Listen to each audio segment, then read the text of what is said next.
ever feel like you're like constantly chasing productivity? Uh-huh. But the finish line, it just keeps moving. Yeah, yeah. I think we all crave that feeling of getting things done, for Right. sure, without turning our lives upside down Right. in the process, right?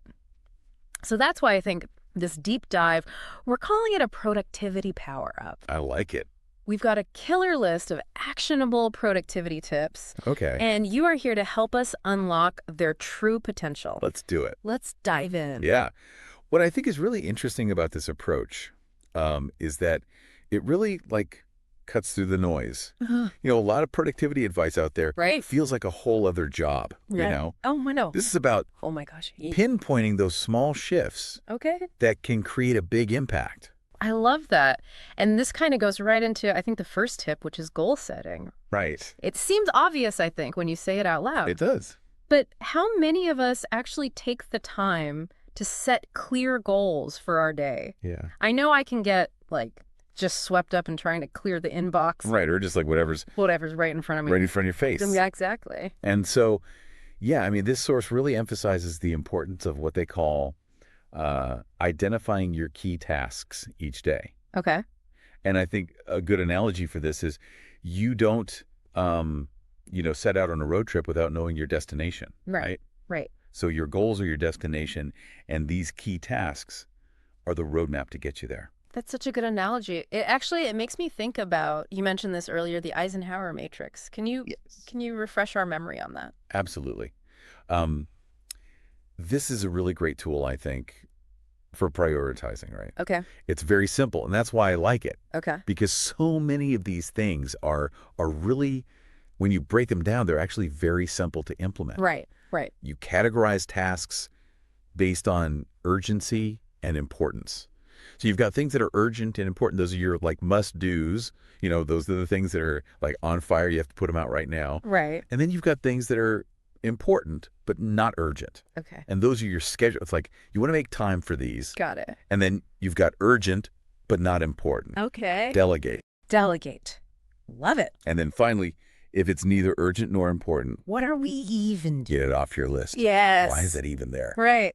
Love it. Okay, I'm already like, my to-do list is looking very different in my head. Good. Now, this next tip, I have a feeling you are going to love because I feel very seen by this. This source actually recommends against multitasking, Yeah. which I have struggled with that for so long. Well, and the science is on our side with this, right? Yeah. So our brains are wired for focus, not for juggling multiple things at once. Okay. And so every time you switch between tasks, you experience something called context switching. Okay. And basically what this means is your brain has to hit like the reset button Oh, wow. and refocus. Yeah. And that takes time and energy. So that feeling of mental fatigue when you're trying to do a million things at once Yes. is not just me being lazy. It is not. Okay, good to know. That's called attention residue. Oh. These little bits of the previous task that are clinging to your brain. Okay. And they interfere with what you're trying to focus on now. Yeah. Think of it like you're trying to make a smoothie, but there's like remnants of the last meal you made still stuck in the blender. Oh. It's not going to taste quite right. That's a really good way. Okay, I'm officially retired Yes. from my multitasking career. Yes. Speaking of giving our brains a break, right? Yes. This source also highlights the importance of, well, taking breaks. And I'll admit, this is something I used to struggle with this so much. It felt wrong to like step away from my desk maybe for a few minutes.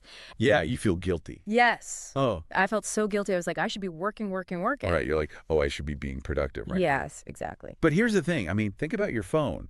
Like, your phone needs to recharge its battery. That's true. Right. That's very true. You can't expect it to run at peak performance constantly without a break. And our brains are the same way. Okay. And it turns out that we have these natural cycles of energy throughout the day. They're called ultradian rhythms. Okay. Have you heard of these? I have heard of them, but please explain it. Okay, so basically, we all have these natural peaks and troughs in our energy levels throughout the day. And so short breaks, I'm talking even just like 5-10 minutes, can help you work with those rhythms instead of against them. So what's the best way to, like, what should we be doing during those break times? Should we be doing, like, brain exercises? No.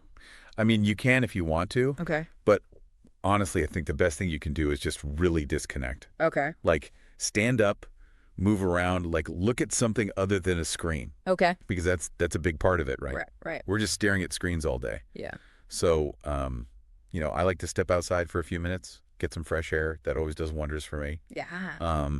Quick walk, some light stretching, even just like closing your eyes and like focusing on your breath for like, a few cycles. These can all make a really, really big difference. Wow. Okay. In the spirit of working smarter, not harder, Right. let's talk tech. Yes. So, this source dives into the world of productivity tools, but it also acknowledges that sometimes these tools can become more of a distraction than a help. Oh, 100%. Have you found that to be true? Oh, absolutely. It's so easy to do, right? Yeah, totally. Because it feels productive to like download the new app. Right. It's like, ooh, this is going to change my life. Yes. But it's crucial to step back and ask yourself, is this tool truly making me more productive, or is it just adding to the digital clutter? Yes. You know? Totally. That's such a great point. And I think for our listener out there who's like ready to maybe audit their tech tools, Yes. what are some categories of apps that you found to be generally helpful Sure. for, boosting productivity? I mean, task management apps Okay. can be game changers just because they help you wrangle all those to-dos Right. into a centralized location and prioritize effectively. Okay. I'm also a big fan of time tracking apps Oh, interesting. because they can be really eye-opening, to reveal those sneaky time wasters. Right. Those things you don't even realize. You're like, where did my day go? Yes, exactly. Yeah, and then there are also like focus enhancement apps. Okay. Some use techniques like the Pomodoro method to help you work in focused bursts. Okay. Others just offer like, ambient noise or white noise to minimize distractions. So many options. It's like you have a whole team of like digital assistants Right. standing by. Exactly. But, as much as we love our tech, this source does remind us that sometimes the best productivity hack is a little bit of, old-fashioned reflection. Yes, 100%. Like, how do we feel about that? It's so important, taking a few minutes at the end of your workday Yeah. to just reflect on what went well, what could have gone better. So valuable. Totally. Think of it like reviewing game tape. Okay. You identify the areas for improvement, Mm-hmm. and you come back stronger next time. So what are some good questions that people can ask themselves during these reflection periods? It can be as simple as like, what did I accomplish today that I'm proud of? Okay. Where did I get stuck? Okay.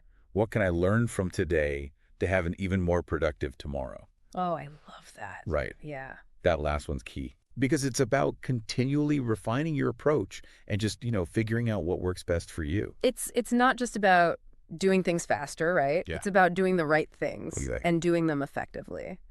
So, as we wrap up this productivity power up, I'm left with this thought.